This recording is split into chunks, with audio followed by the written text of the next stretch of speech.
et vous allez tout simplement cliquer sur le bouton télécharger. C'est rapide, c'est pas lourd, c'est un logiciel qui fait 7,7 mégas et il s'installe en moins de 30 secondes. Donc il suffit juste de double-cliquer et votre écran s'affiche. Dès que c'est installé, c'est fini. Tout ce que vous avez à faire, c'est de communiquer le numéro à la personne à qui vous souhaitez donner les accès à votre ordinateur. Maintenant, nous allons revenir un peu sur notre cours de conférence de rentrée, voilà, pour parcourir un peu nos documents. Voilà, on va essayer de parcourir un peu notre document qui est là. Donc maintenant, nous avons fini la partie utilisation, les outils externes. Maintenant, les recommandations. Donc comme je l'ai dit, tout ceci est expliqué, ce que j'ai expliqué dans la vidéo, vous les retrouverez tous ici. Voilà. Et bon, maintenant, avant de voir les recommandations, nous allons voir aussi comment suivre et valider un cours. Beaucoup de personnes pensent que, bon, c'est des cours en ligne, on va tout simplement peut-être les suivre, après c'est fini. Il faut retenir que c'est une université, voilà, qui donne des cours en ligne. Donc, ça veut dire qu'il y a des règles à respecter, il y a des règles de validation. C'est comme les cours en présentiel, voilà. Dès que vous suivez un cours, vous devez le valider. Ou, voilà, il faudrait quand même valider les examens, les contrôles. Et il y a des notes à ne pas avoir. Si vous avez un certain nombre de notes, ça peut être des notes éliminatoires. Et à la fin de l'année aussi, vous allez recevoir vos bulletins de notes, comme dans les cours en présentiel. Et si vous avez la moyenne, vous passez en classe supérieure. Si vous avez la moyenne, vous passez à la préparation du mémoire pour la soutenance et aussi le diplôme. Donc, c'est pour vous dire qu'il y a des possibilités de reprendre l'année. Si vous ne validez pas les cours, on ne le souhaite pas. Voilà.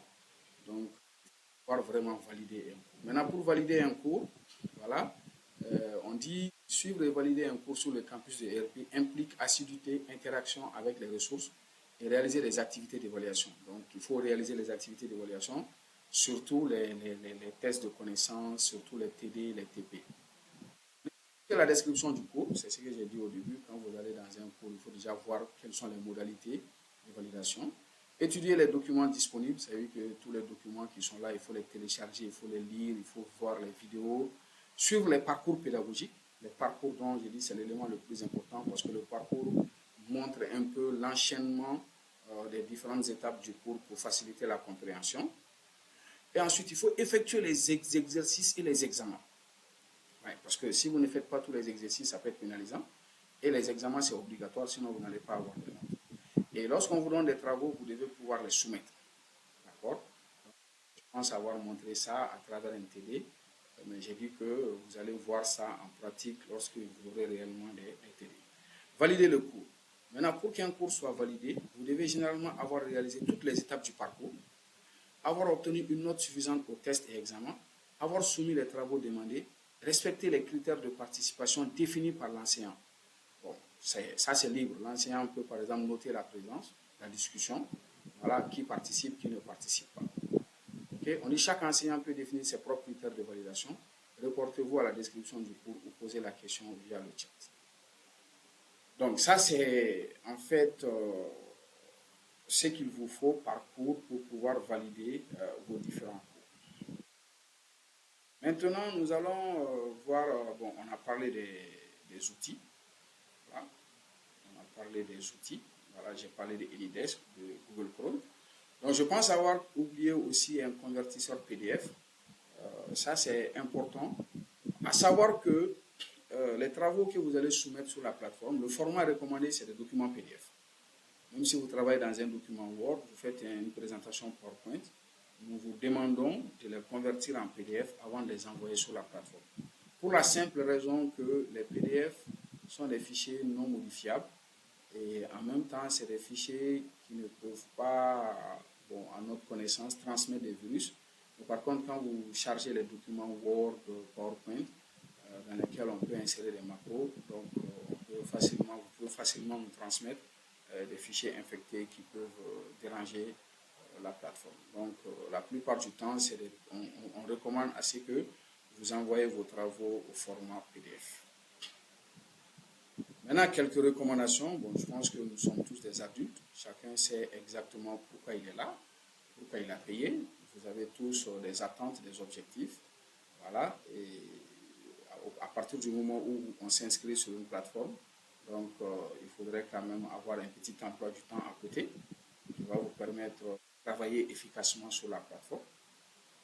Vous devez être actif sur la plateforme, ça veut dire qu'il faut être tout le temps là, voir les cours, voilà, tout ce qui est là, il faut participer. Vous devez prendre des notes personnelles, c'est-à-dire qu'en dehors des cours présents sur la plateforme, vous devez avoir un petit calepin voilà, général pour tous vos cours où vous allez prendre des notes. Voilà, vous allez diviser le calepin en des petites parties ou plusieurs calepins, ça dépend. Et surtout, n'hésitez pas à poser des questions voilà, à travers les outils de communication. Et si possible, vous pouvez travailler également.